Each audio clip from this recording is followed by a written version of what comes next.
If I could only think of how to cut you away, I wouldn't be so frightened or scared to be enlightened. It's kind of difficult to keep my mind on a day that I didn't really mind it. It's in my face, I'll find it. The fields of colors bleeding and it's so far from home. The thoughts keep coming forward, I wish I wasn't so bored.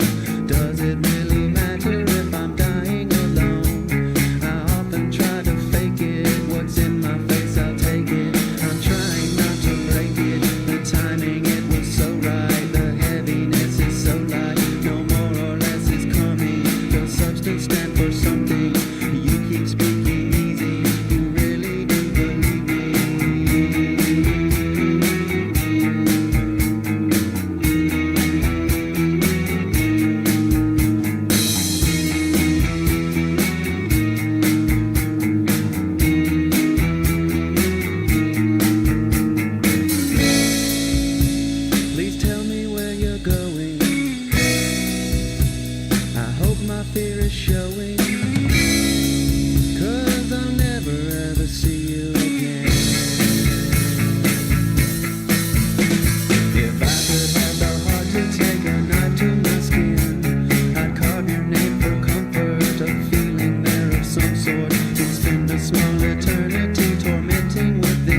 I am the devil. I am the Lord Satan from the netherworld, ruler of the damned and eternal king of hell. Even I, the master of deceit, can only stomach so much bullshit from the mainstream media and indie grifters. That's why I tune in to Morning Extra with Uncle Warren, because he eliminates my competition, and also because I know I'm gonna see that motherfucker soon.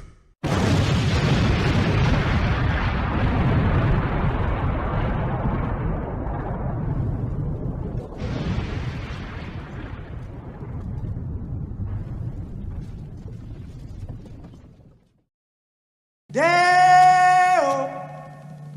Deo.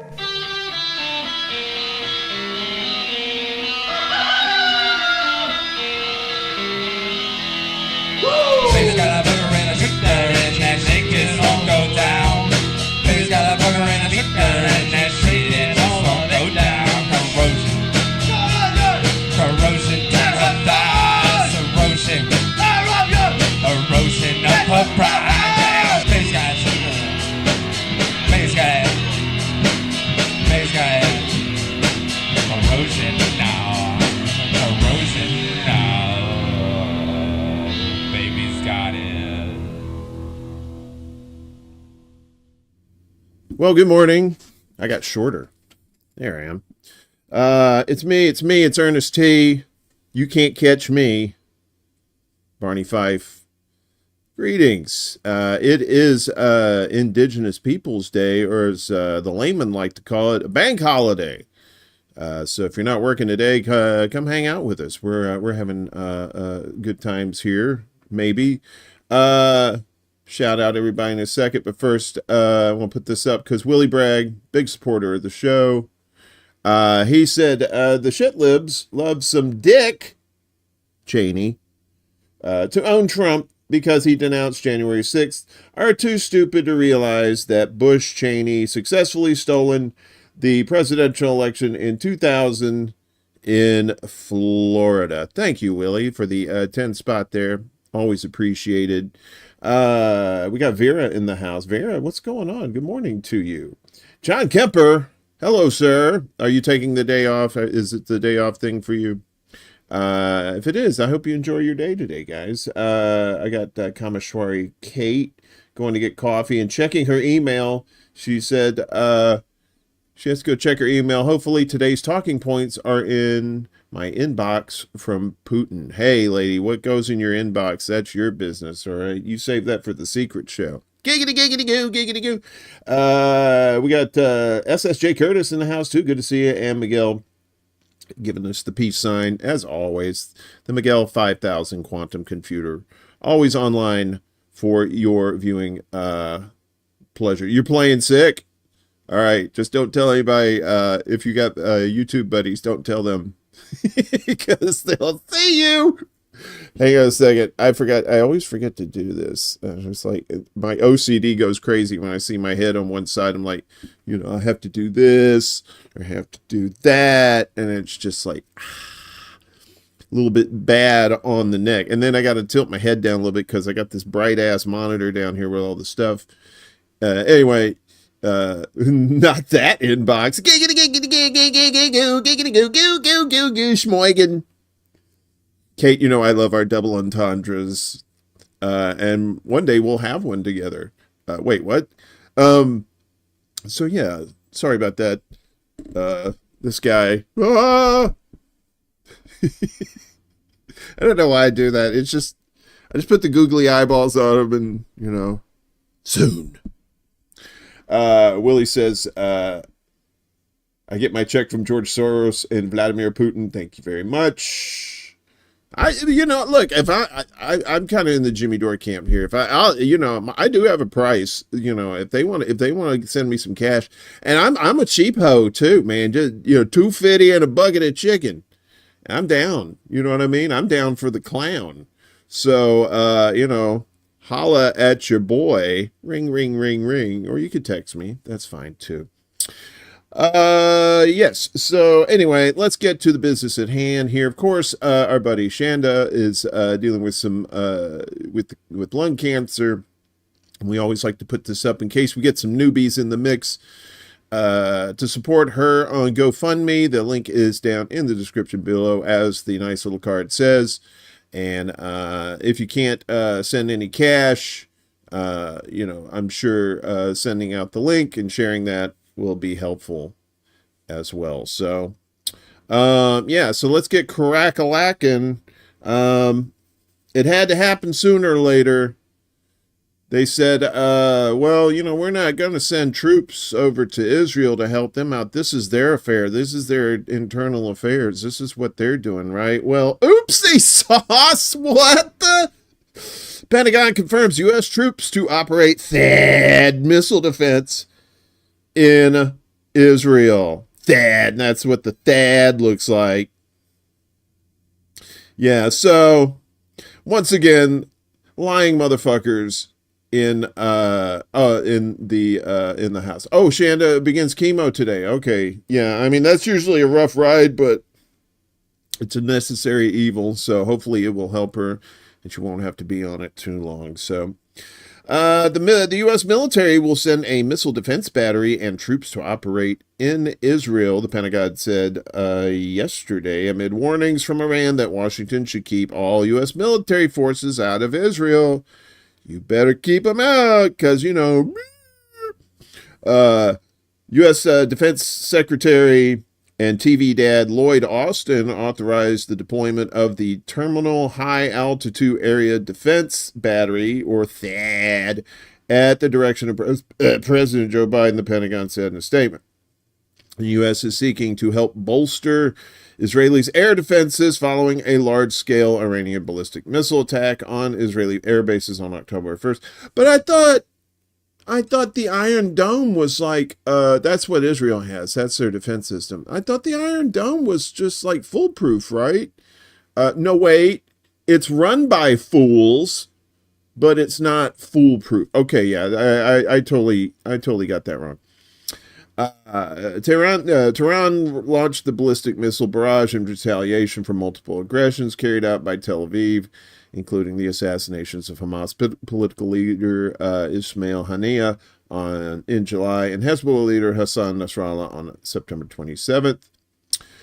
This action underscores the United States' ironclad commitment. That ironclad commitment. They keep saying ironclad because it's Iron Dome. Is really paper mache. Hey, good morning, Chuck. Good to see you. The toilet paper dome. To the defense of Israel and to defend Americans in Israel from any further ballistic missile attacks by Iran, Pentagon spokesman Major General Pat Ryder said. In response, Iranian Foreign Minister Abbas Araghchi delivered a warning to U.S. leaders in a statement on tweeters, saying they were risking their soldiers' lives by sending them to Israel. This is from Saeed Abbas Araghchi right there. Araghchi. The U.S. has been delivering record amounts of arms to Israel. It is now also putting lives of its troops at risk by deploying them to operate U.S. missile systems in Israel. And there's that military aid. The U.S., it's also putting the lives of troops at risk by deploying them to operate U.S. missile systems. While we have made tremendous efforts in recent days to contain an all-out war in our region, I say clearly that we have no red lines in defending our people and interests, he stated.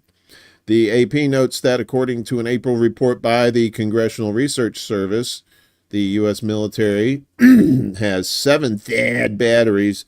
Each consists of 6 truck-mounted launchers, holds 48 interceptors, radio and radar equipment, and requires 95 soldiers to operate.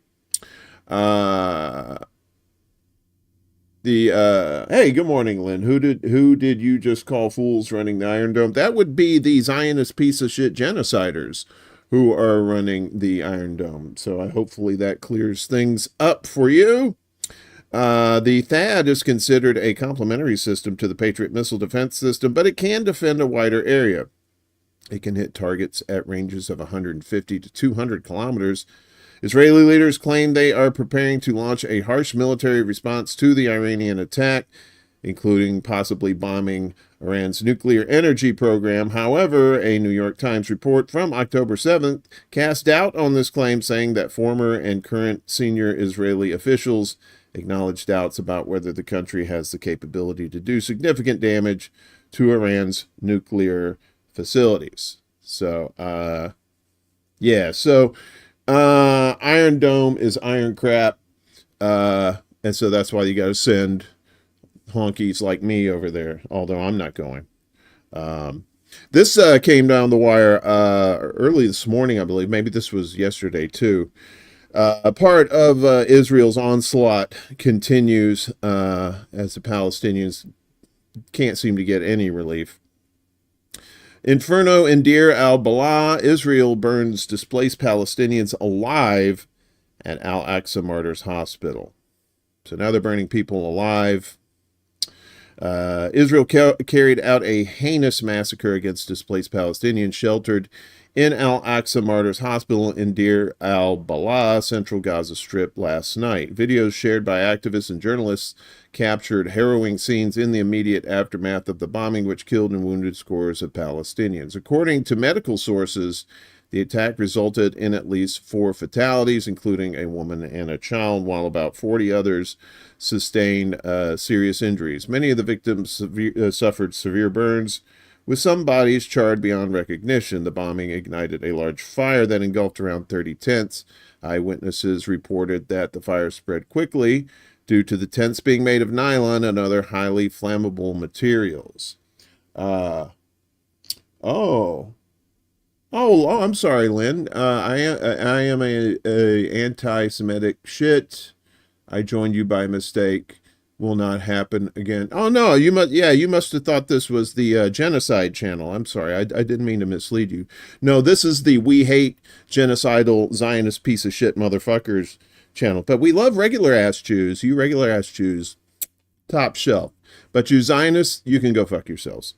Medical teams rescued several wounded individuals, including women and children, many of whom had suffered severe burns. It took civil defense teams 45 minutes to bring the fire under control. This is what your people are doing, Lynn. This is what your buddies are doing. They're burning people alive for self-defense because, little children on fire are a great deterrent to terrorism. The Gaza government's media office confirmed that this was the 7th time Israeli forces have targeted the tents of displaced people within the grounds of Al-Aqsa Martyrs Hospital since the war on Gaza began more than a year ago. The attack occurred just hours after another Israeli raid on Al-Mufti school. See, they're bombing schools too. That's your buddies. In the Al-Nusrat refugee camp, which left 22 Palestinians dead, including 15 children and a woman, and wounded 80 others. Thousands of displaced people have been seeking a refuge at the school. Medical teams described the condition of many of the injured as critical, with some transferred to Al-Awda hospital in Nusrat for treatment. And Lynn, you're welcome to stay. Maybe your ignorant ass will get educated.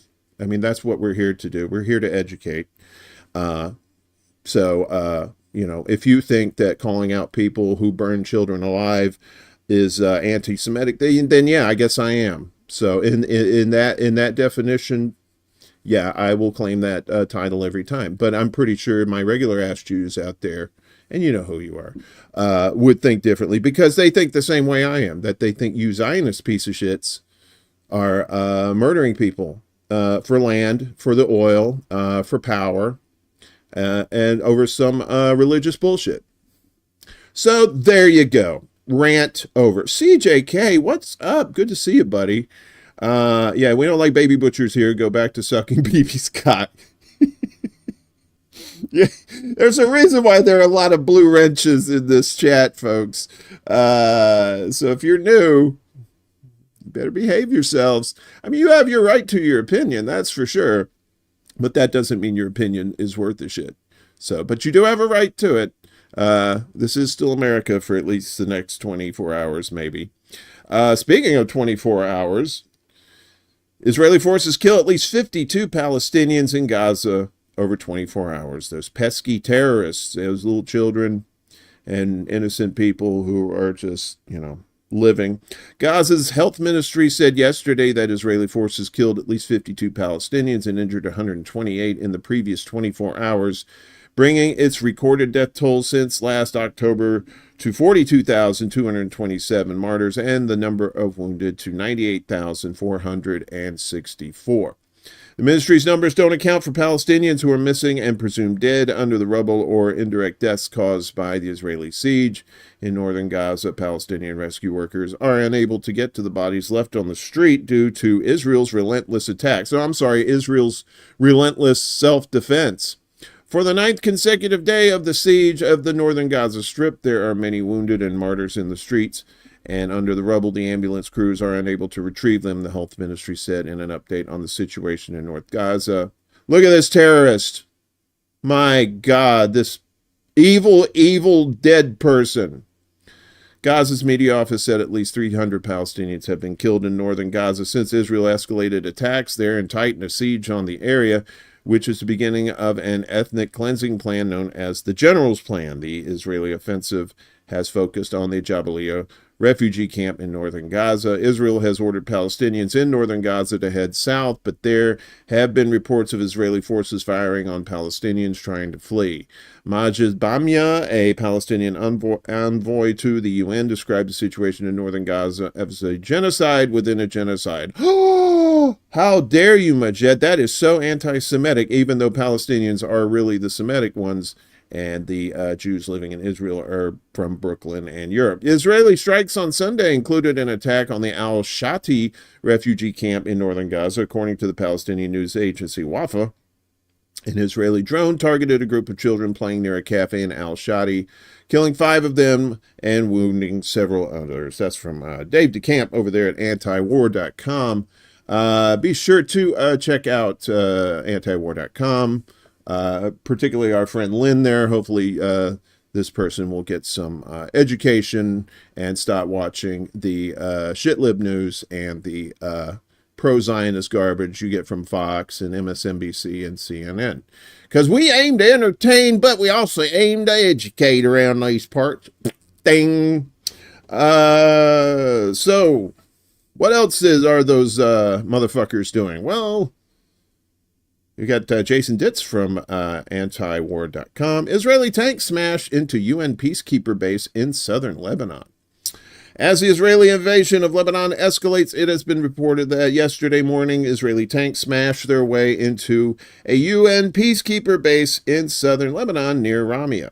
Exactly why they decided to force their way into a UNIFIL base, which is, of course, a violation of UN Security Council Resolution 1701, is not at all clear. Why would they do something like that? That's a little wild. Reports from the ground are that the 2 Merkava tanks forced their way in while the UNIFIL personnel were in shelters. They demanded that the base shut off all lights. They remained inside the compound for around 45 minutes and left after the UN filed a protest through liaisons. That wasn't the end of it either, as 2 hours after the Israeli tanks left, they fired an unidentified smoke munition just north of the UN position.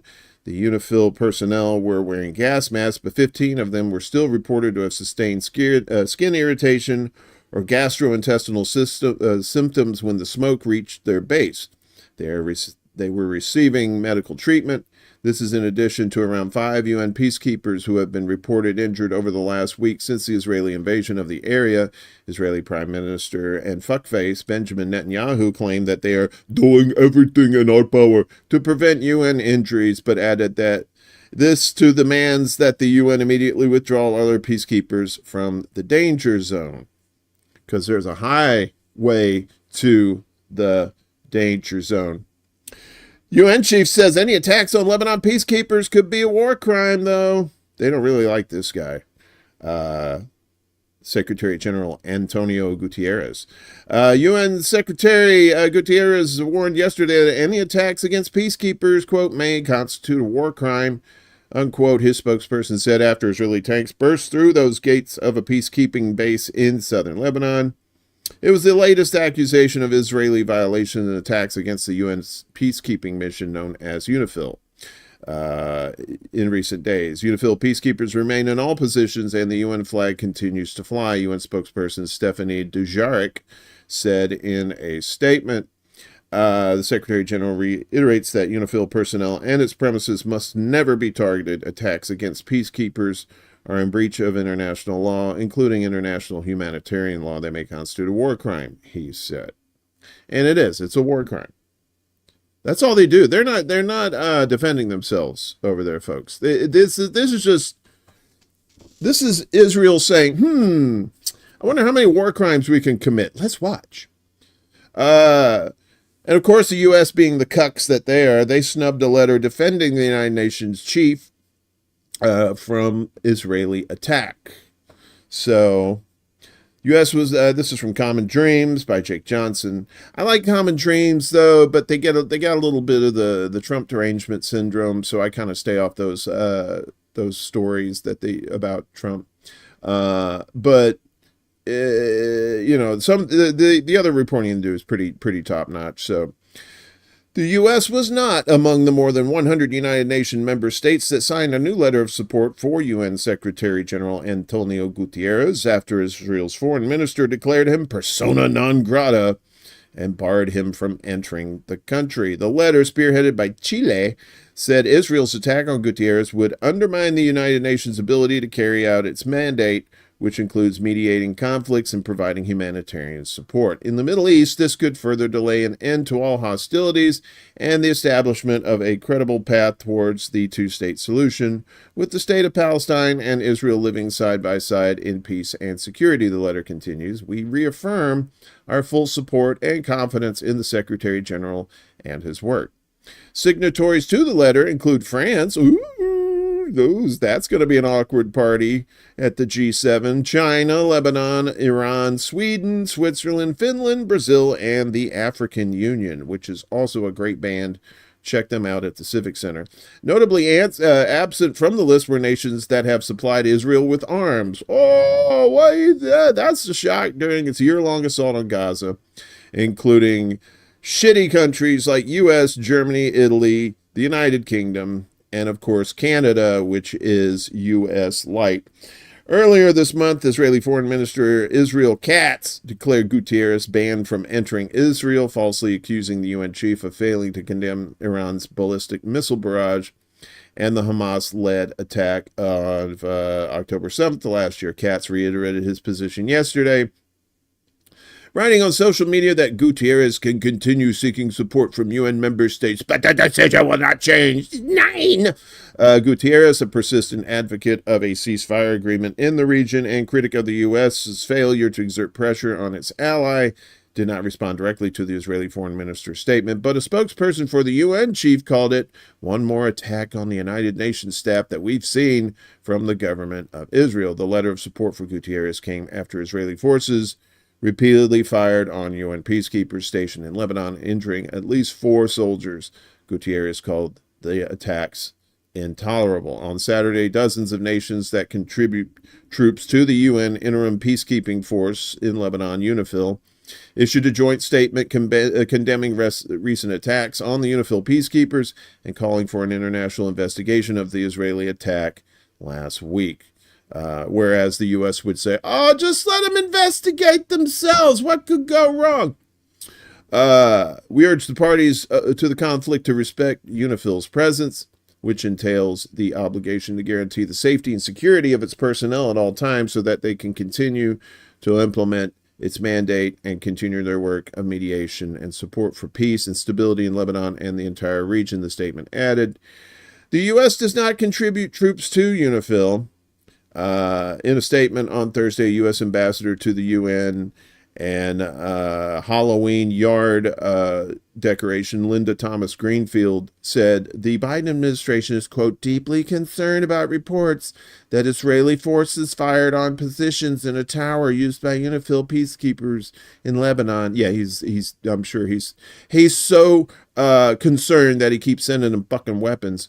Jamil Jaffer, director of the Knight First Amendment Institute at Columbia University, wrote in response, I don't believe anymore that the Biden administration is concerned about any of this. The killing of thousands of civilians, the targeting reporting of journalists and aid workers and peacekeepers. What actual evidence is there of this supposed concern? He said, well, when he's asleep, he does mumble in his sleep. So he probably said, I'm concerned. And they're like, oh, he's concerned. And like, I'm concerned I won't get to the bathroom on time before I shit myself. Yeah. So, and just a little side note here for our friend Lynn. I don't mean to harp on this person. I really wish you'd come back and listen to these stories, because this is a lot of truth that you're probably not getting. We try to be unbiased on this show. We try to give you the point of view of the individual independent journalists and let them speak, let their reporting speak for themselves. But there are too many obvious things that are going on in Israel that have been exposed over this past year, including the heinous,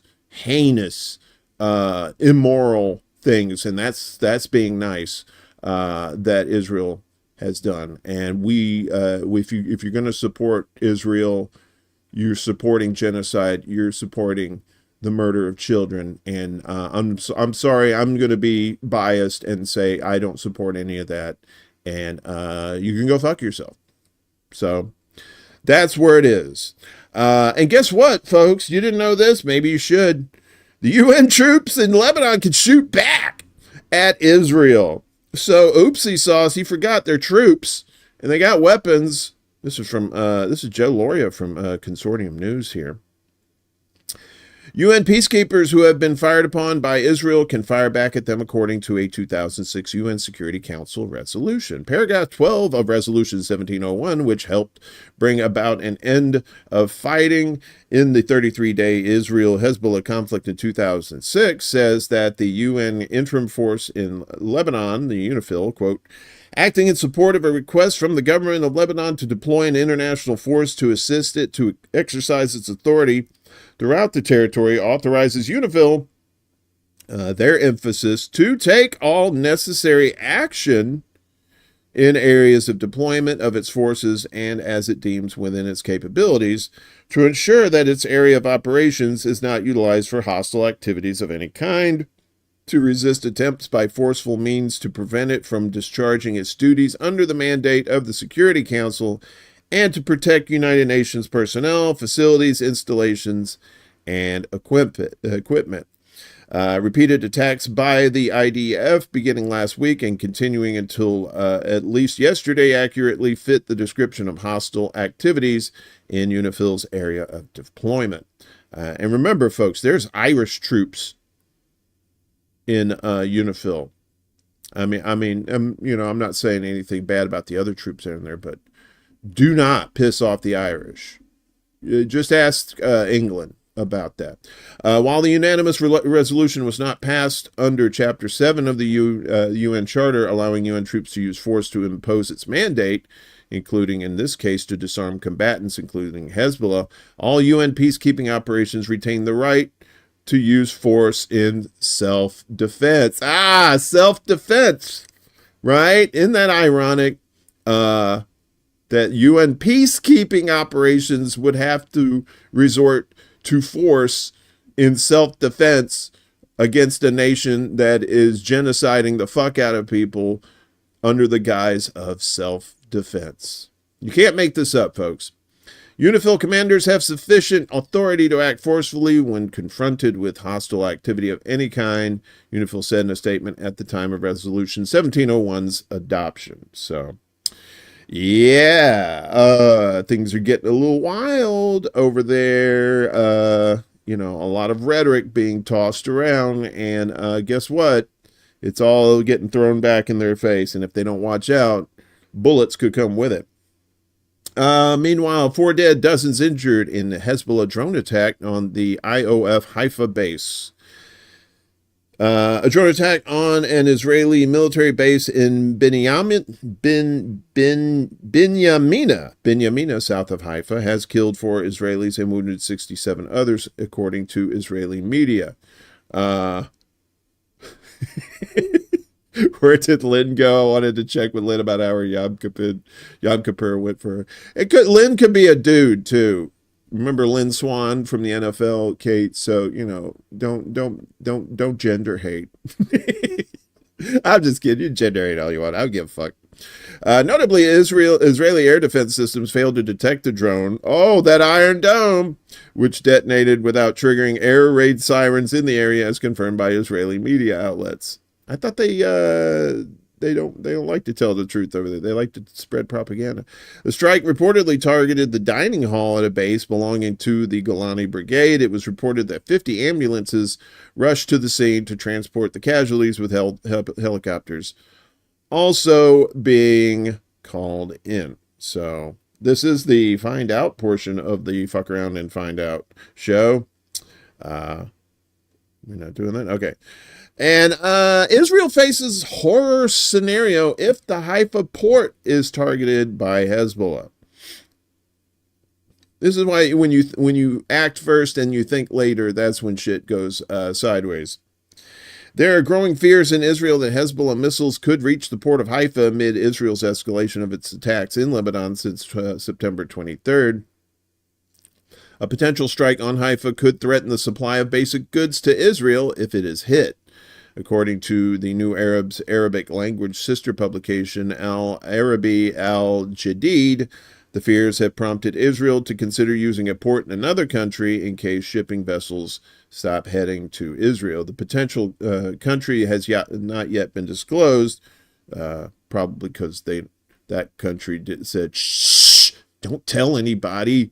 Don't tell it it's us. We don't want to get bombed either. However, the Israeli economics-focused newspaper Calculist published a report detailing the consequences of Haifa port being hit and stating that the port of Ashdod, the second largest port in the Mediterranean, cannot be used as an alternative due to limited capacity. The reports add that Ashdod port can only accommodate a certain quantity of containers, and relying on it would lead to a shortage of essentials, including food.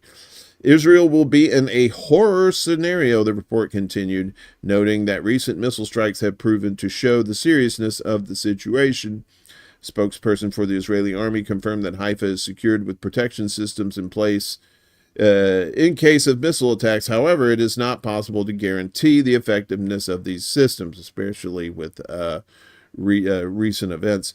Zadok Redker, the Israeli official in charge of ports within the Ministry of Transportation, that's their version of Pete Buttigieg, reportedly said that they have prepared a plan to use the ports of a neighboring country in the event that up to 70% of shipping vessels stop heading towards Israel. Redker also stated that the ministry has instructed ship management to reduce space allocated for storing cars in order to leave space for vital goods. Israeli media reports state that if one missile was to target the port, it would cause all ships to stop functioning immediately. One missile. That's all it takes. Some reports noted that a missile fired by Hezbollah in 2006 killed 8 people working near the Haifa port, causing the immediate closure of it and forcing all ships to transfer to the port of Ashdod. Calculus confirmed that Italian shipping vessels have already stopped heading to the port of Haifa following instructions from the Italian Coast Guard. They said, we're not going there no more. That the port is spicy bad. Concerns have also been raised. Sorry to my Italian friends, but I love doing that fake Italian accent. Concerns have also been raised as the cost of transporting goods via air in Israel has increased by 30%. Because of many companies no longer flying to Israel due to the security situation. Israel's ports have already come under immense pressure, particularly after the port of Eilat on the Red Sea was targeted by Yemen's Houthi group in solidarity with Palestinians. You can also see the Houthi group at the Civic Center this Saturday with special guest Crocus. The Israeli government has already called on the Ministry of Transport to issue guidelines to crews regarding security and protection measures in ports in an effort to reassure companies transporting goods to Israel. Chef Boyardee. Exactly. They also reported, citing Israeli news sites, that some foreign ships specializing in transporting people have already stopped arriving at Israeli ports and will not likely resume working again until next year. Israel's war on Gaza, and we already mentioned that. So, if you're going to pick a fight with people that have missiles that can blow up shit that's vital to your infrastructure and your economy, you might want to rethink that decision and maybe scale back all the heinous evil shit that you're doing.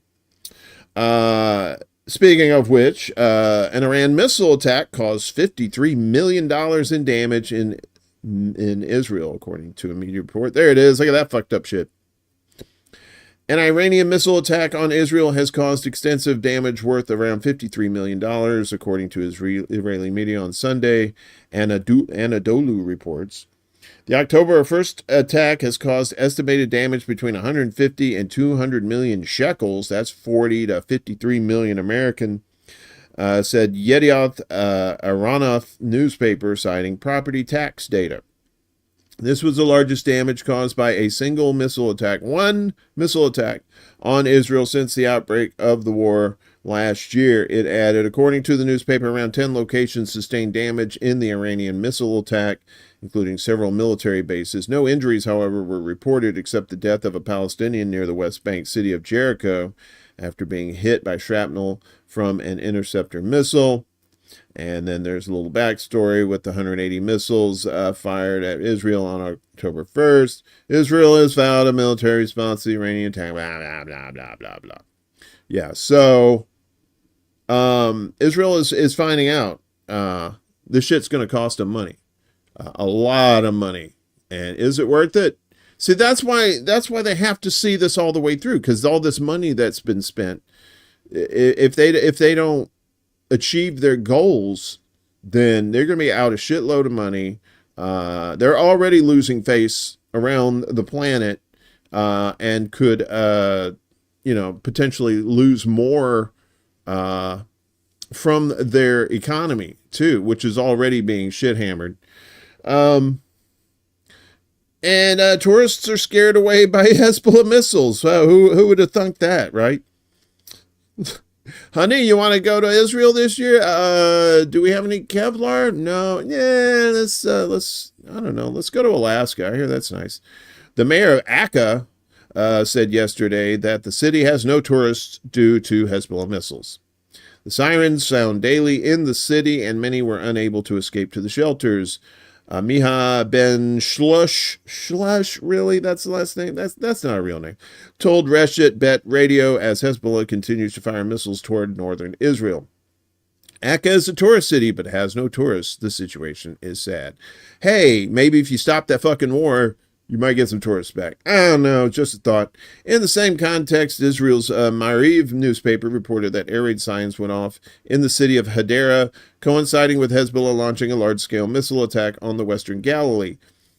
Channel 12 quoted the Israeli Army's Home Front Command as saying that sirens also sounded in Nahariya and several other towns in the upper Galilee for fear of a drone infiltrating from Lebanon. Earlier yesterday, the Israeli army announced the launch of 40 rockets from Lebanon towards northern Israel within an hour, according to Channel 7 locally there. The Israeli regime also announced that 25 of its soldiers were injured in fighting in Lebanon, 2 of them seriously, according to numerous international reports. Israel imposes strict military censorship on its media regarding human and material losses resulting from Hezbollah strikes, for many reasons, including preserving the morale of Israeli citizens. That's why we have a show, because they doing that dumb shit, and we telling you the truth. Shh. This censorship is because what is happening on the Lebanese front has been unprecedented since the 1948 Nakba. The security doctrine established in Israeli society is based on the principle of transferring the battle to enemy territory, but Hezbollah missiles are reaching most parts of Israel, including Tel Aviv. Israel has expanded the scope of its genocide in Gaza on September 23rd and has been attacking most of Lebanon, including the capital Beirut, through airstrikes and a ground invasion. As of Saturday night, the Israeli occupation forces had killed 1,437 Lebanese and wounded 4,123, including a large number of women and children. The offensive has displaced more than 1.34 million people, according to monitoring of official Lebanese data. Just a quick tech note, if you've been experiencing a little buffering, I think I know what it is. Don't worry about it. I'm going to have this fixed after the show. So everything's going to be okie dokie. Another blow to their economy. Big investors abandon Israeli real estate sectors. Oh, yeah, because they don't want to get it bombed. Investors who purchase substantial numbers of apartments in the Israeli-occupied territories are abandoning the Israeli real estate market, according to a survey conducted by the Israeli Ministry of Finance's chief economist. Previously, such investors made up the majority of those purchasing settlement units and apartments. However, in August, they made up only 33% of all investors who made such transactions. Reviews conducted by the ministry's chief economist and the Israeli Central Bureau of Statistics found that real estate deals fell by 16% this month. Moreover, the chief economist said that 1,200 apartments were bought in the past year every month, a figure that amounts to half of the monthly number of apartments bought on average in 2021, underlying the severity of the crisis.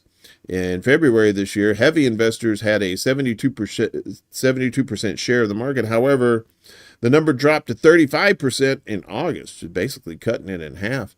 Israeli news website Globes explained that the drop could be attributed to uncertainty in Israel's economy. Apparently nobody wants to live in a country that's about to collapse. Another explanation could be that investors do not believe that apartment prices will rise due to the ongoing wars launched by the Israeli regime and their subsequent effects on the Israeli economy, according to the report. We mentioned boots on the ground with U.S. forces heading to Israel. Britain's had a very secret plan with Israel as well. Britain's secret defense plan with Israel. This is from Declassified UK. Look at these guys. Look, we're gonna kill some people. Hey. The UK secretly developed a defense plan with Israel, according to Declassified. According to leaked documents, the British project was codenamed Hezek and designed to counter the, quote, destabilizing regional activity of Iran and Hezbollah. This would be done by strengthening UK-Israel intelligence collaboration and increasing military cooperation with the effect of deepening bilateral security integration. Joint work on hypersonic missiles and autonomous warfare were also apparently considered during Boris Johnson's time as prime minister. In his latest book, or I don't know if it's his latest, maybe his first book, Boris Johnson mentions that the BB was visiting and he went to the toilet, and then after he left, they found a radio device, a bug in there. A BB bug. The information comes from a presentation prepared by Britain's defense attaché to Tel Aviv in 2020 for a visiting delegation from the UK's Higher Command and Staff Course. The slides indicate that Project Hezek was inaugurated in 2019 to 2020 while the Israeli military was gunning down peaceful protesters in Gaza during the Great March of Return. Over 200 Palestinians, including 46 children, were killed as they tried to return to their ancestral homes, and over 36,000 were injured. Self-defense! The UK government referenced Hezek once again in March 2020 when two officers from the British Army's 77th Brigade were planning to visit Israel for capability development on information operations.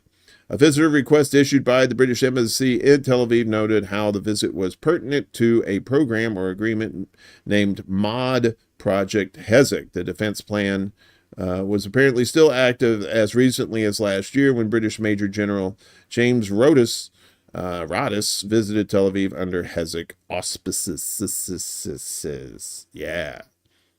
UK, some bad people. I mean, their government. I'm sure the folks are all right, but, they're brainwashed just like everybody else. And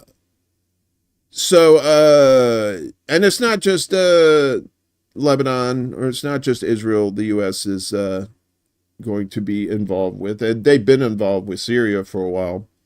So U.S. bombs multiple ISIS camps in Syria. This is from the legend, Dave DeCamp, over at antiwar.com. On Saturday, U.S. Central Command said its forces launched airstrikes against multiple ISIS camps in Syria a day earlier, which is funny because the CIA created ISIS. Shh, don't tell anybody. U.S. Central Command Forces conducted a series of airstrikes against multiple known ISIS camps in Syria in the early morning of October 11th, CENTCOM said in a press release. The command did not offer details about the strike, saying its battle damage assessments are underway. CENTCOM claimed its assessments do not indicate civilian casualty, which means there were probably civilian casualties. ISIS controls no significant territory in Syria, and the group's remnants are relegated to remote areas in both Syria and Iraq. In September, the U.S. claimed that it killed 28 people at an ISIS camp in central Syria.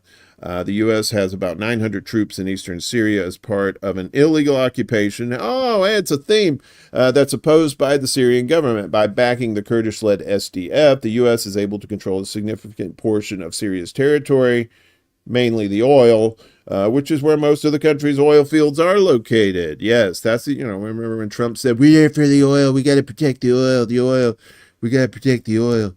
In Iraq, the U.S. has about 2,500 troops, which supports the U.S. occupation of Syria. The Iraqi government says it can handle ISIS remnants without the U.S.-led coalition. Yet the U.S. military has stepped up operations against ISIS in recent months and is doing everything it can to stay in Iraq. Of course it is. Because Iraq is, the Iraqi resistance is about to get into the mix with Hezbollah and Hamas and everybody else that's going to be pounding Israel soon.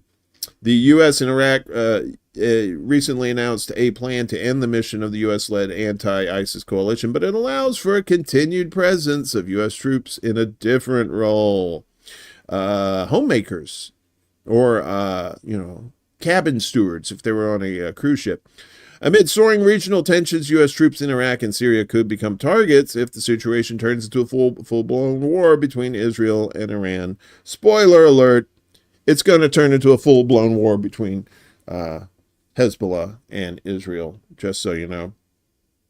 Meanwhile, Pakistan at least 16 killed in Pakistan's fresh Northwest sectarian clash. Fighting all over the place, folks. At least 16 people, including 3 women and 2 children, were killed in a fresh sectarian clash in Pakistan's northwest. That's according to officials. Sunni and Shia Muslim tribes have been engaged in intermittent fighting for several months in the Kuram district of Pakistan's Khyber Pakhtunkhwa province. I ain't saying that word again. Kuram, formerly a semi-autonomous area, has a history of bloody confrontations. Daddy needs his liquor. Oh, I'll go blind, but it'll be fine. Between tribes belonging to the Sunni and Shia sects of Islam that have claimed hundreds of lives over the years. A convoy of Sunnis was traveling under the protection of paramilitary soldiers on Saturday when they came under attack, according to an official that told AFP on the condition of anonymity. As a result, 14 people, including 3 women and 2 children, of course, were killed and 6 others were wounded. Frontier police responded and killed 2 of the attackers who were identified as Shias, the official said.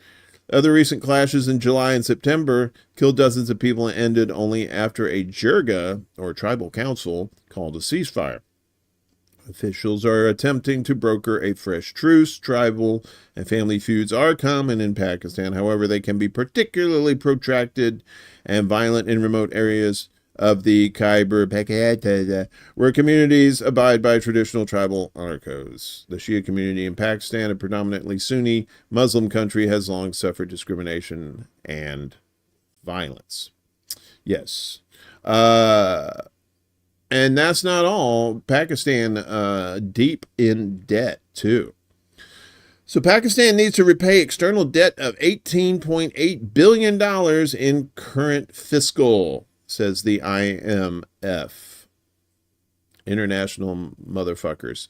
Terming Pakistan's external debt repayment capacity is fragile, the IMF has assessed Islamabad's external financing needs have ballooned to $62.6 billion over 3 years, over the 3-year period under the Extended Fund Facility program. The external financing needs will go up to $110.5 billion if calculated for 5 years, from 2024 to 2025 to 2028 to 2029. According to the IMF staff report, Pakistan will have external financing needs of $18.813 billion in current fiscal year, $20.088 billion in 25 to 26, and $23.714 billion in 26 to 27. Man, that sounds like NFL contracts.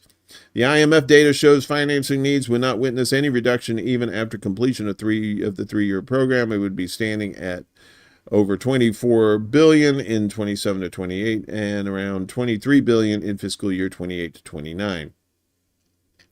Pakistan's capacity to repay is subject to significant risks and remains critically dependent on policy implementation and timely external financing, the IMF warned.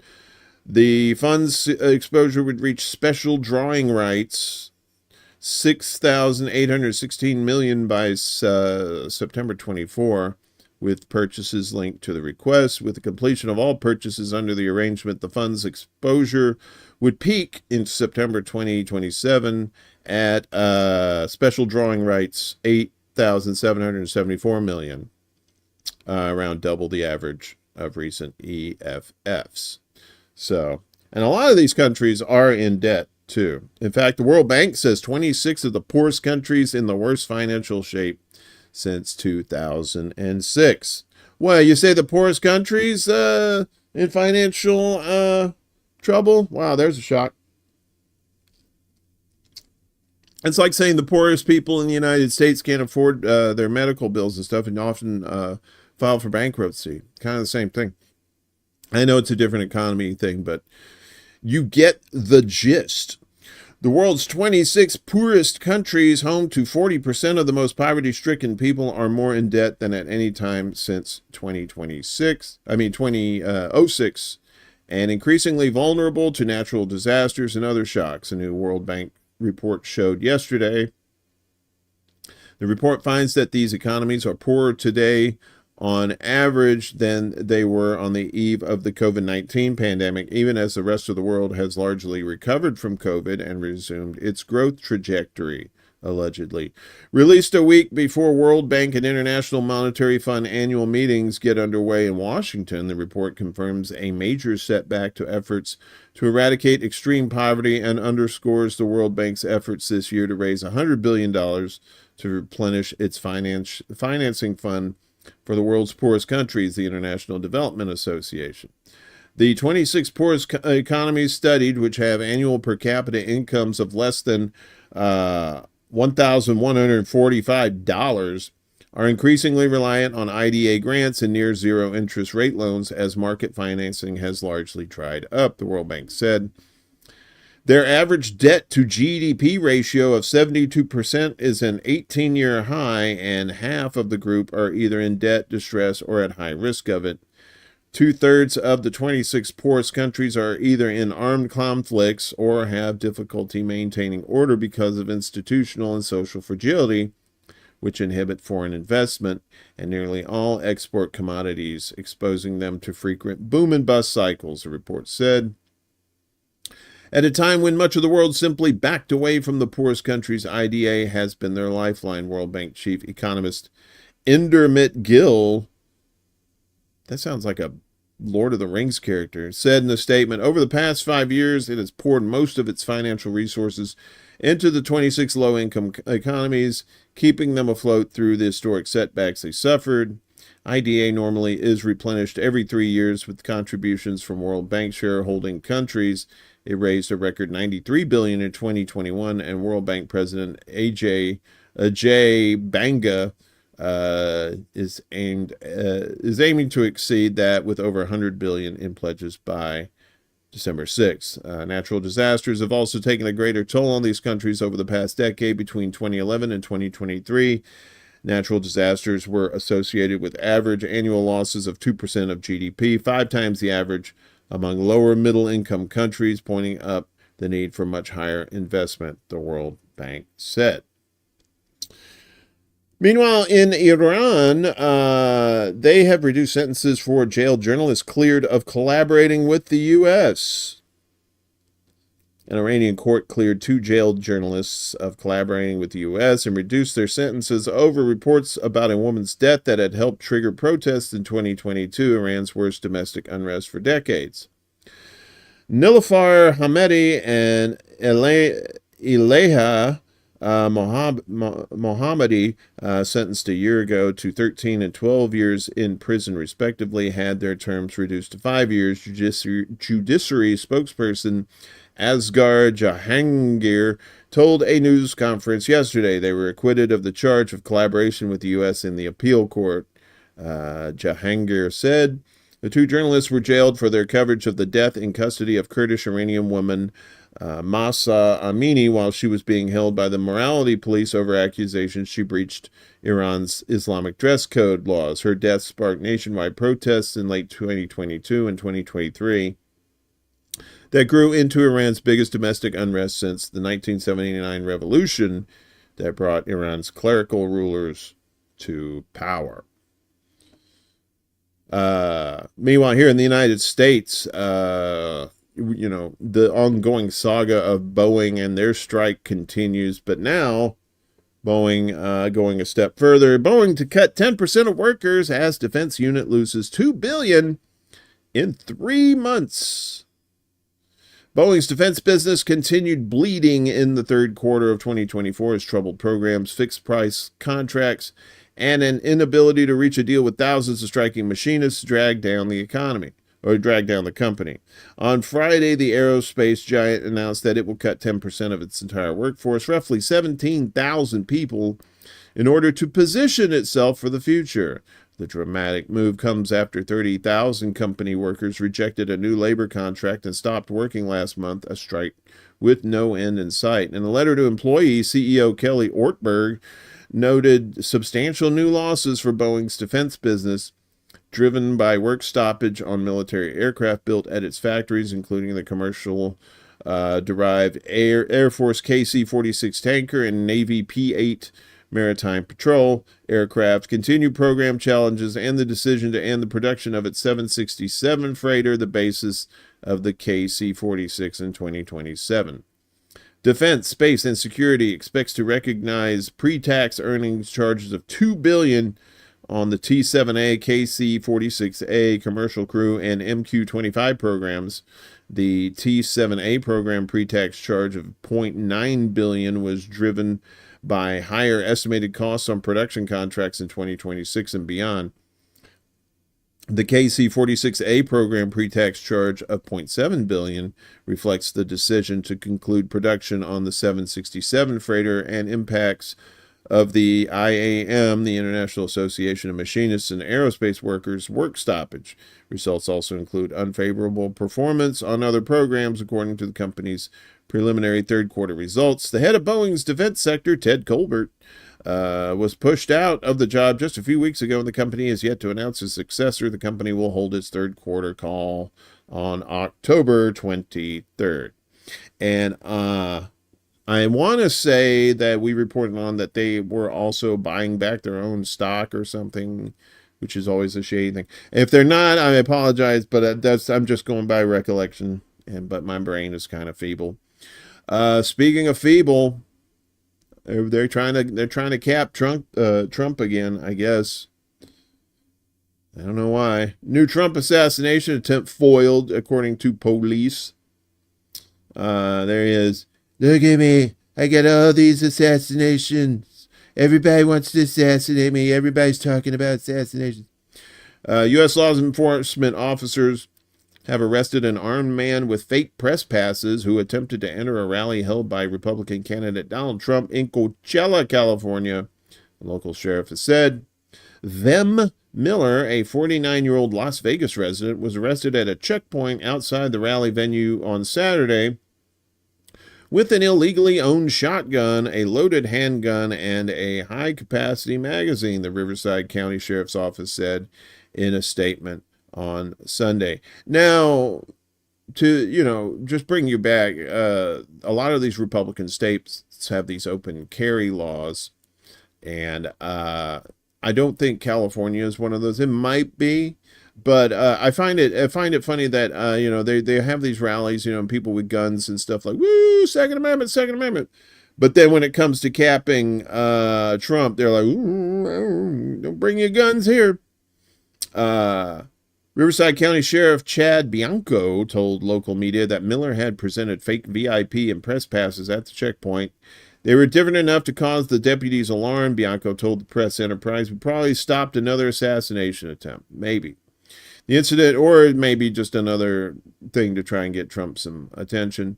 The incident represents the third foiled attempt on former President Trump's life in months. Bianco described Miller as a sovereign citizen, referring to a loose collective of extreme libertarians who believe that the government cannot legally exercise authority over them. Miller is a registered Republican who holds a master's degree from the University of California, Los Angeles. That's UCLA to you and me, folks. And ran for state assembly in Nevada in 2022, Bianco added. Miller has not confirmed or denied that he intended to assassinate Trump, Bianco stated.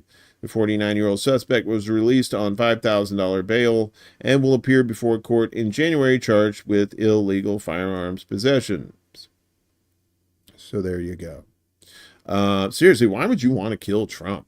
I don't know. I don't understand. Right? I mean, yes, Trump derangement syndrome is a real thing. But come on. You really want to put yourself through all that just to get rid? Because all they'll do is they'll just replace him with somebody who's just as equally shitty. That's the thing. It's that none of these people are in control of anything. It's all systemic. And unless you change the system, you ain't going to do shit. So stop trying to kill people. All right.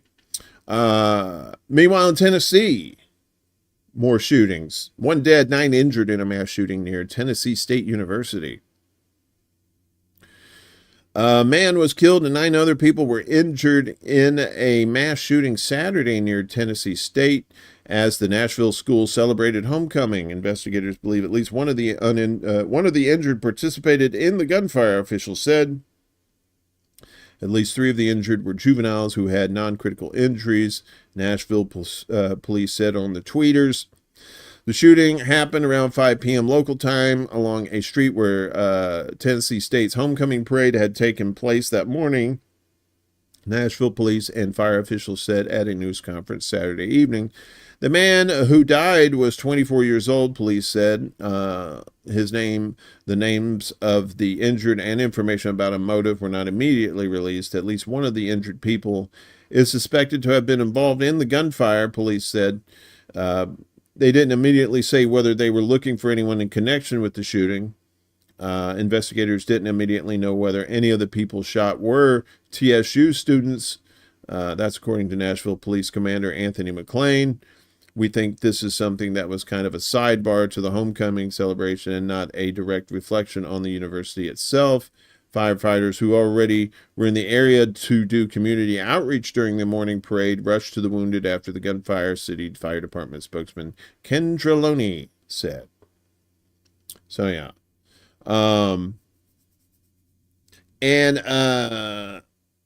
So Milton, as did Helene, the hurricanes there, did some damage and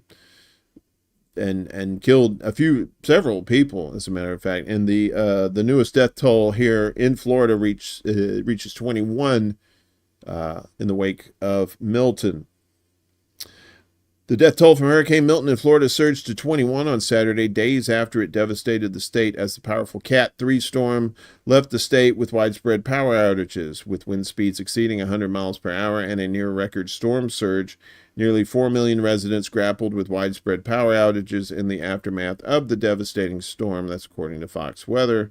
Tragically, the majority of the fatalities in the coastal state of the United States were caused by fierce tornadoes that ripped through the state before the monster hurricane made landfall on Wednesday. At least 2 were killed by falling trees and another by stepping on an active down power line in the storm's aftermath, officials said.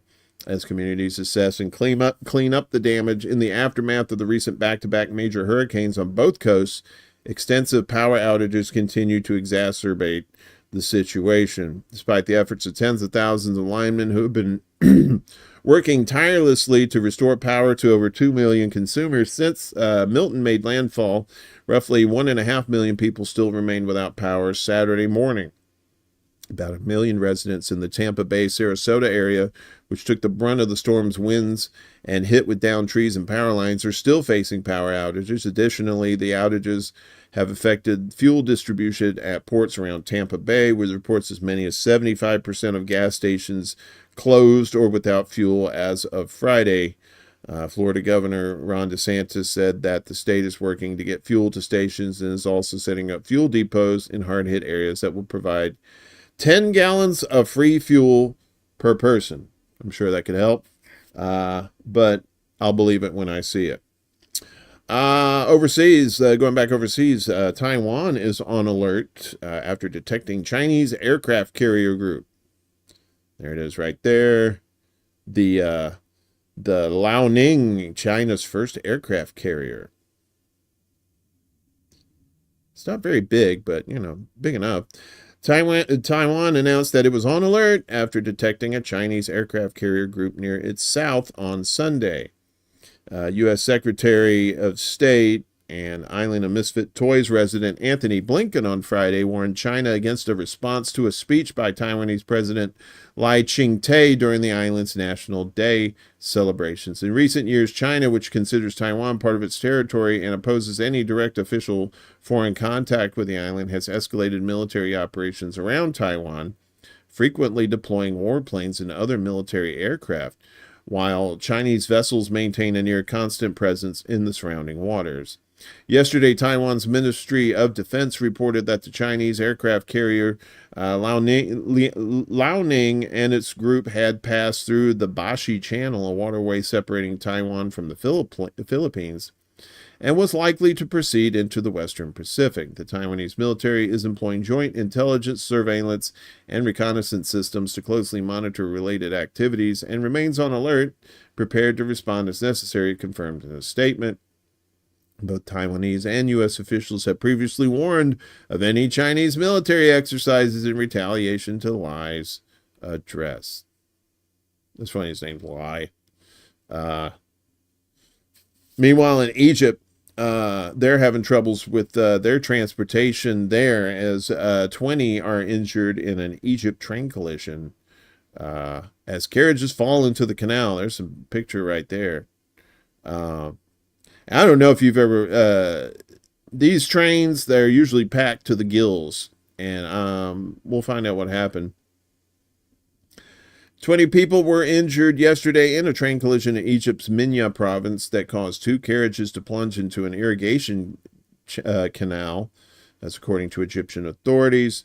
The Egyptian National Railways said in a statement that the accident occurred when one train collided with the rear of another traveling from Aswan to Cairo in the area between Abu Kirkus and Minya. The impact caused two carriages from the second train to derail and fall into the Ibrahimiyya Canal. In response, ENR dispatched emergency equipment and cranes to the scene. The train was separated from the derailed carriages and resumed its journey toward Cairo, according to the statement, though no further details were provided. Egypt's health ministry reported that the incident occurred on Sunday morning, prompting an increase in medical readiness at nearby hospitals.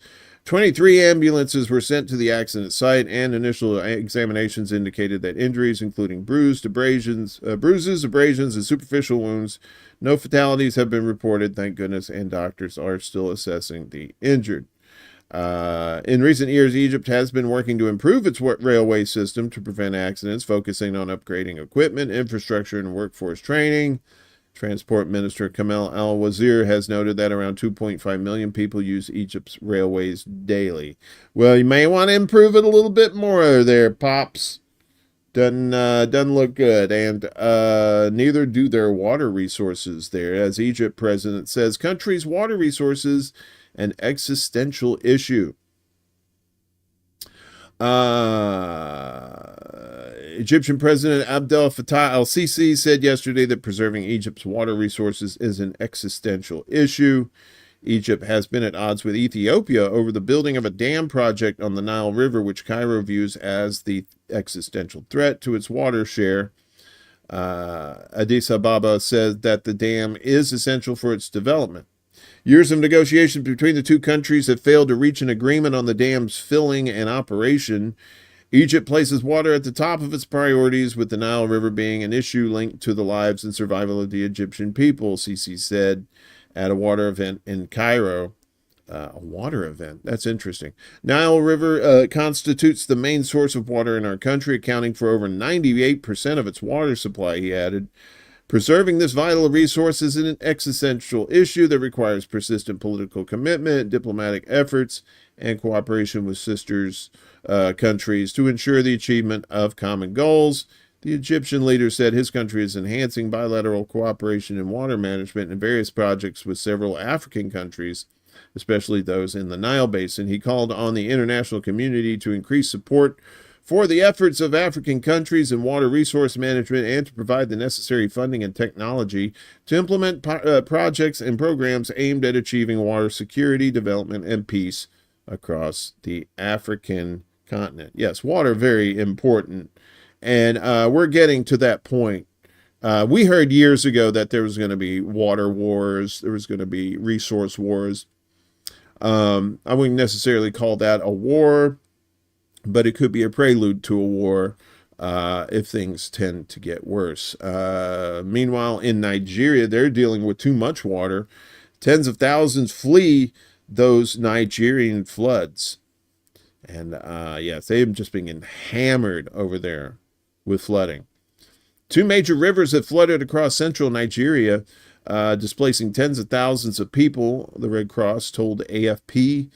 Rescue workers in Kogi State have been helping residents move away from the confluence of the Niger and Benue rivers to displacement camps or nearby villages. Umar Y. Mahmoud, the Red Cross disaster management officer in Kogi, said Friday there were more than 60,000 people displaced in about 60,000 hectares, that's 150,000 acres, of land underwater. The situation is very bad now as the Niger River is increasing, Mahmoud said. Kogi State's Information Commissioner Kingsley Femi Fanwo, Kingsley, great name, said displacement camps were becoming overwhelmed and estimated that more than 1 million people could be in the affected areas. The floods have been mounting for the past month, hitting densely populated areas, including parts of the state capital, Lokoja. In Ibaji district, more than 3/4 of the land has been inundated, Fanwo said. Nigeria often sees floods during the May to November rainy season, but there are fears that this year's could be worse than 2022. Then more than 500 people died. No deaths have been reported this time. Floods in Maiduguri, capital of the northeastern state of Borno, in September left at least 37 dead. And officials and residents often blame flood damage on climate change, as well as poor planning, construction along riverbanks, and the release of water from dams. Yeah, so they're, infrastructure and a heating up planet. Yeah, that's a recipe for disaster, especially for people in flood prone areas like that. Meanwhile, Martinique, French territory, is having none of that, as they said. Martinique's airport briefly closes after violent protesters overrun the tarmac. Hundreds of passengers were stranded in the French Caribbean island of Martinique on Friday after its airport was briefly forced to close because protesters overran the tarmac and tried to break in. That's according to airport and local authorities. The overnight shutdown backed up flights, and officials at the airport urged stranded passengers to contact their airlines for information after the facility resumed operations by mid-morning. French Interior Minister Bruno Retailleau said French authorities had regained control of the airport, which demonstrators targeted in the latest protest, decrying a high cost of living. Retailleau added that reinforcements were being sent. We will reestablish order, he said, but he added we also have to take into account local people's unhappiness about high prices. We have to do both. Since Monday night, Martinique has been gripped by bouts of protests over the high cost of living that turned violent, with at least one person killed and demonstrators set fire to a police station, cars, and road barricades and clashed with officers. So, What is France doing about it? Boom, boom, boom, boom, boom. France bans protests in Martinique following riots over soaring prices. We'll just tell you to shut the fuck up. Yeah, the French administration in Martinique on Thursday announced a ban on public gatherings until October 14th. That's today, and imposed a curfew from 9 a.m. to 5 a.m. So apparently somebody didn't get the memo when they overran the tarmac. Just saying. The sale of materials that could be used in arson attacks was also prohibited. Martinique's airport and schools were shut down. Overnight, rioters looted shops, set up burning barricades, and clashed with police. At least three stores and several car parks were torched, and burnt-out cars blocked traffic on a major road in Fort-de-France, the island's main city. Local prefecture said one man died of his wounds after being shot, but that police did not open fire during the night. Yeah, so that's what you do. It's like, we're going to protest. All right, well, we're going to ban protests. Well played. What's up, Teresa? What are you doing? Bet you that's what happens when you opt for a chip deal instead of honoring China's one China policy. It could be. Could be. You may have something there. Interesting story here from the UK. UK to face astonishing slavery reparation claims. So a group of Caribbean countries will demand reparations amounting to an astonishing $261 billion or 200 billion pounds from King Charles III and UK Prime Minister Keir Starmer for the transatlantic slave trade at the upcoming Commonwealth Heads of Government meeting, the Daily Mail claimed on Saturday. The nations reportedly agreed unanimously to broach the subject of slaveholding practices at the biennial gathering that will be hosted by Samoa on October 21st. The tabloid wrote that Mia Mottley, the Prime Minister of Barbados, which is leading the charge on the issue of reparations among the West Indies states, met King Charles in London earlier this month for negotiations ahead of the 56 Nations Summit. Motley reportedly praised the monarch for declaring 2 years ago that slavery is a conversation whose time has come, although Buckingham Palace hasn't unveiled further details of what were called private discussions. Wonder why. Last month, addressing the UN General Assembly in New York, Motley called for an additional decade to complete the unfinished work and address the matter of reparations for slavery and colonialism. In 2023, she urged the UK to pay $4.9 trillion in reparations for the transatlantic slave trade. The UK has for years faced intermittent demands to pay reparations for its roles in the slave trade. The calls have grown louder and more frequent in recent years in the wake of the Black Lives Matters movement. Reverend Dr. Michael Banner, the Dean of Trinity College, Cambridge, calculated that the UK owes the Caribbean £205 billion in reparations in 2023. Research conducted by economic consulting firm Brattle Group suggested that Britain owes nearly 19 trillion pounds. That's a discrepancy. 24 trillion American in reparations for its 3 centuries-long slaveholding practices. In August, UN Judge Patrick Robinson said that the UK cannot ignore calls for slavery reparations, highlighting that the amount calculated by Brattle Group was an underestimation of the damage caused by the slaveholding practices. In April 2023, then UK Prime Minister Rishi Sunak publicly declined to apologize or offer reparations for the slave trade, saying that trying to unpick our history is not the right way forward and is not something we will focus our energies on. Yeah, because, one you. Britain's involvement in the transatlantic slave began in 1562, and by the 1730s, the nation had become the world's largest slave trading state. The slave trade and enslaved labor in the British colonies were abolished in 1807 and 1833, respectively. So, last thing you probably want is a white guy's opinion on reparations. I think it's up to black people to figure out what they want. And how to get it too, because, it also, on a separate matter too, you have the indigenous peoples of the Americas who were genocided, had their land stolen, had everything stolen from them. But there needs to be reparations. I'm a big proponent of reparations. I'm just not quite sure how we can do it that satisfies everyone involved. Because with something like that, and if we're talking about billions and trillions of dollars, there's always going to be fuckery afoot. So all I would say on that matter is to be cautious, and hopefully cooler heads prevail and something gets worked out, because there needs to be some sort of reparations, an atonement, if you will, from the U.S. and the U.K. Today, everybody's talking about Trump and how he's better than the Democrats. Well, he might be in some respects, but he's talking some wild ass shit. This is, I don't know about this. Sharing of biased and False news has become all too common on social media. More alarming, some media outlets publish things they are true without checking facts first. Unfortunately, some members of the media use their platforms to push their own personal bias and agenda to control exactly what people think. And this is extremely dangerous to our democracy. So Trump's down with using the U.S. military against Americans, apparently. Yeah, this is the guy you want to be president. There he is. I'll take the military.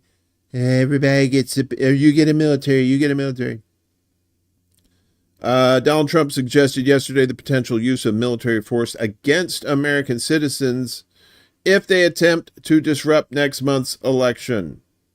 Troops, not police, troops. Trump, who described fellow Americans as the enemy from within, made the controversial remarks during an interview on Fox News Sunday Morning Futures. I think the bigger problem is the enemy from within, not even the people that have come in and destroyed our country, Trump said. We have some very bad people, radical left lunatics, and I think they're the enemy, and it should be very easily handled by, if necessary, the National Guard, or if really necessary, by the military. It's the same guy who said that Haitians were eating pets. Trump's comments came in response to a question about the potential for unrest during Election Day. The Republican former president, who is running again in the 2024 election, if you didn't know, claimed that American citizens posed a more significant threat than foreign powers like China and Russia. The remarks sparked swift backlash from the campaign of drunky Kamala Harris, Trump's Democratic opponent. Ian Sams, a Harris campaign spokesperson, condemned Trump's comments as dangerous and alarming. And when it's coming from those people, it's bad. I know people have grown numb to Trump over the past decade, but this should be shocking, Sam said. Donald Trump is suggesting that his fellow Americans are worse enemies than foreign adversaries, and he is saying he would use the military against them. He's kind of half right, though. The ones that are the worst enemies are the ones that are actually running the show, not the actual regular ass people. So maybe that's who he's talking about. Sams also pointed to Trump's previous statements about being a dictator on day one and his support for actions that could terminate parts of the U.S. Constitution. Scary stuff he added in a post on the tweeters. Trump continues to repeat his widely debunked claims of widespread fraud in the 2020 election, a narrative that fueled the January 6th Capitol riots. Supporters of Trump stormed the U.S. Capitol in a failed attempt to overturn the election results, blah, blah, blah. They were all unarmed, by the way, and the only one who got killed was one lady by the cops. So, this is our propaganda watch today is pretty bizarre. People are told things. The propaganda in this country is insane. And I don't know where this came from, but this is just wild. So apparently more than 1 in 5 American young adults defend Hitler. That's 20% of young adults defending Hitler. Here we are, folks. More than 1 in 5 young adults in the United States defend the late German dictator Adolf Hitler, a recent poll has revealed, highlighting a troubling rise in pro-Nazi sympathies in the West. The survey, conducted by the polling firm JL Partners and sponsored by the British tabloid The Daily Mail, asked likely American voters whether they believed the infamous Nazi dictator had some, quote, good ideas, quote, or if he was, quote, evil and had no redeeming features. Yeah, I know. That's 20%.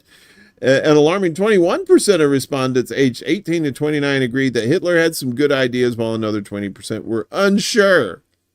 So that's like 41% of young people aren't sure or are sure that that Hitler was A-OK. According to the Daily Mail earlier this month, TikTok had to remove AI-generated and translated videos of Hitler's speeches, which had garnered over 1 million views.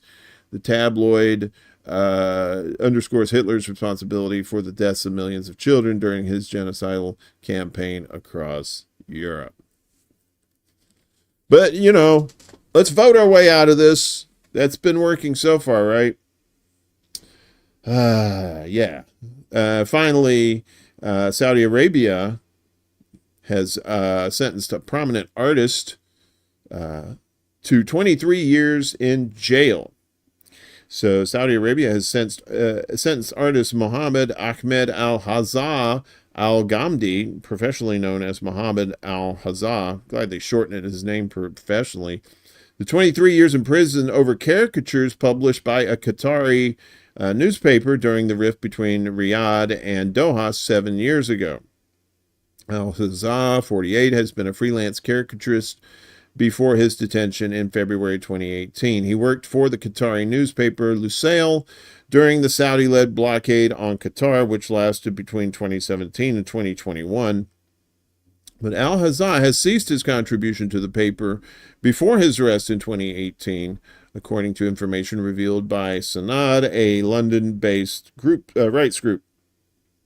Sanaj, which shared details about the case with Middle East Eye, said he was initially sentenced to 6 years in prison by the Specialized Criminal Court, a sentence he completed this year. He was initially sentenced in July 2021, by which time he had already detained for more than 3 years. However, he was not released at the end of his sentence. The case against him was reopened in December of last year, resulting in a 23-year sentence that cannot be appealed, according to Sanad. No lawyer was present at any of the court sessions. Good old Saudi Arabia. He's currently held in Daban Central Prison in Jeddah.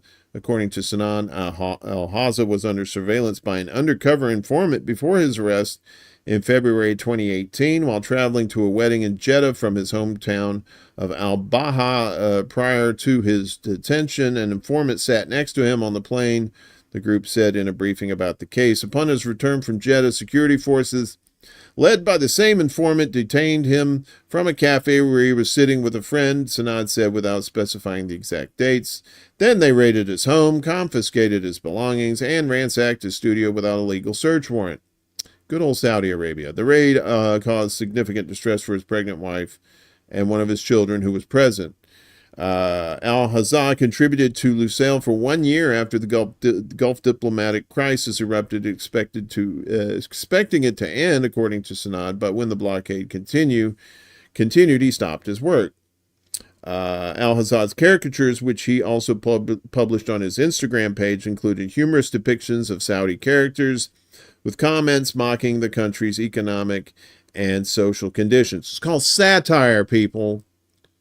Saudi Arabia, it's called satire. It was celebrated by Saudi media, including in lengthy interview with the Rotana channel that showed samples of artwork. When reconciliation took place between the Saudi-led coalition and Qatar in 2021, Al-Hazza's family was hopeful about his release. The charges faced by Al-Hazza includes alleged sympathy for Qatar and claims that he published 100 drawings that insulted the kingdom.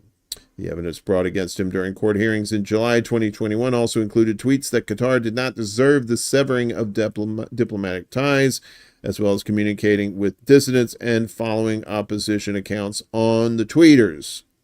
The Specialized Criminal Court, which sentenced the artist, is a notorious judicial body introduced after Mohammed bin Salman became crown prince and de facto ruler of the kingdom in 2017. So that's all you need to know about that, right? I know, satire. Yeah. Apparently you can go to fucking jail over that shit. Was it the Charlie Hebdo? I mean, you could get killed for doing satire. So, crazy world we live in. Well, today, folks, you may, if you're off work or you can't access your bank account, you may be like, "What the fuck's going on, dude?" Well, it is Indigenous Peoples Day, the artist formerly known as Columbus Day. But since we don't celebrate genociders, or at least some of those with common sense, like you and me, we call it Indigenous Peoples Day. Or some people just say, fuck it, it's a bank holiday. whatever. So what is Indigenous Peoples Day, you may be asking? Monday,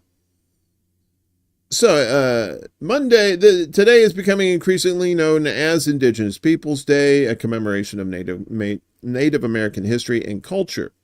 While the second Monday in October has historically been celebrated as Columbus Day and is still federally recognized as such, many have pushed for moving away from the holiday to acknowledge the atrocities Columbus committed against people living in the Americas long before his arrival. Indigenous Peoples Day has been federally recognized through proclamation for the past 3 years. In 2023, President Joe Biden proclaimed the day to honor perseverance and courage of indigenous peoples, even though Joe Biden really hates black people. While not everywhere in the U.S. recognizes an Indigenous Peoples Day, advocates say it's important to denounce Columbus's violent history and recognize Native American communities today. Is it an official holiday? It depends on where you live, but Columbus Day is still a federal holiday. Approximately 29 states and Washington, D.C. do not celebrate Columbus Day. About 216 cities have renamed it or replaced it with IP Day, according to renamecolumbusday.org. Some states recognize Indigenous Peoples Day via proclamation, while others treat it as an official holiday. At the federal level, IP Day has received presidential proclamations from the Biden administration for the last 3 years. Why are some states abandoning Columbus Day? Well, the grade school lesson about the explorer Christopher Columbus sailing the ocean blue is incomplete. Indigenous communities lived in the Western Hemisphere for tens of thousands of years before this motherfucker showed up, and contact with European colonies led to devastating loss of life, tradition, and land for American Indians, according to the Smithsonian National Museum of the American Indian. Critics of the current federal holiday point out that Columbus committed several crimes against humanity when he reached the Western Hemisphere. Here are some examples of those atrocities as compiled by Philadelphia Magazine. Columbus cut off the hands of approximately 10,000 natives in Haiti and the Dominican Republic because they failed to provide gold every 3 months. Columbus cut off the legs of native children who tried to run from them. He aided in sex trafficking 9 and 10-year-old girls. What is it about the Caribbean and sex trafficking? I don't want to think. Moving away from Columbus Day and celebrating IP Day helps to recognize indigenous perspectives. For a more complete look at the history, the museum states, by celebrating Indigenous Peoples Day, the museum says we can also recognize the Native Americans who are still here and fighting for recognition and environmental rights. But I am pretty sure that these indigenous people, according to The Onion, nation's indigenous people confirm they don't need special holiday, just large swaths of land returned immediately. And that's from Throne of Blood. My pals there on the tweeters there. I thought that was, they're like, yeah, holiday's good, but can we get our shit back? I know we can't get the lives back. Can we get some of our shit back? Maybe. Probably not. Hey, listen, our buddy Willie Bragg's got some new equipment, you know. Ladies, wink, wink. He's also got computer equipment too. Hey-o! So he was off for about a week dealing with those things. We're trying to help him behind the scenes get up and running. He's still got a few little glitches we're going to try and work out, but for the most part, he's back. I think he's going to be streaming tonight. If he's in the chat, will you let us know, Willie? If not, we're just going to assume that maybe you are. And of course, around the world, Dee and Friends, she's going to be doing her show tonight, 9 p.m. Eastern on the YouTubes. I will be back on Wednesday. That would be Hump Day. With more of this stuff. It won't be Indigenous Peoples Day, but it'll be Wednesday. So, you know, if you like celebrating days, that's a day. What else is going on? That's about, oh, well, you know, of course this is going on. Fuck you, everybody. Good night!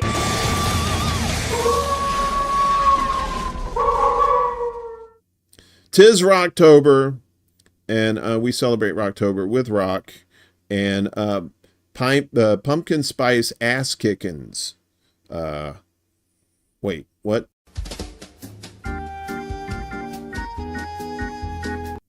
Okay. We fixed that. Anyway, I'll get my shit fixed too, hopefully, and hopefully you get your shit fixed too in more ways than one. I appreciate everybody that's been hanging out on the YouTubes, Rockfins, and Rumbles, and Facebook too. If you're just lurking, that's fine. Don't be shy. Come on in. The water's fine. You know, everybody here's friendly. We had a little bit of a troll this morning, but not a bad troll. They were just expressing their opinions. You know, it just happened to be shitty takes, but, you know, it's still an opinion. We still believe in free speech around here. I was just a little caught off guard because, we've had a pretty good run of no trolls on this show. But we knew eventually if it got a little more popular, and apparently I guess it has, we have a few more viewers than when we started, then some of these people are going to come out, you know. And if you want to have like legitimate like debates on this stuff, I mean, the evidence is pretty overwhelming that Israel is committing genocide, and saying that somebody is anti-Semitic for pointing that out is just kind of ridiculous, and you're really just making yourself look like an idiot when you do that. So maybe it's just best to learn the facts from people that aren't trying to lie to you. I mean, that's usually a good rule of thumb. Maybe not listen to liars. And then you might actually learn something about what's going on in the world. I mean, hell, all of us have done that. You know, we've all been educated with new information that previously we thought was bullshit. And, you know, we said, no bullshit. Here's the proof. And, you know, that's what having an open mind is all about. You know, just a willingness to learn, a willingness to grow in that respect. And then maybe, you know, if you did have some sort of, you know, rage against people you're calling terrorists, maybe you can find out what they're actually going through and actually call them victims instead. So, I appreciate all y'all. Have a great day. We'll see you on the flip side, as they said, in the cartoon. Was it, I can't even remember the name, but it had Master Blaster in it. You know what I'm talking about, old people. See ya! This is SETI Alpha 5!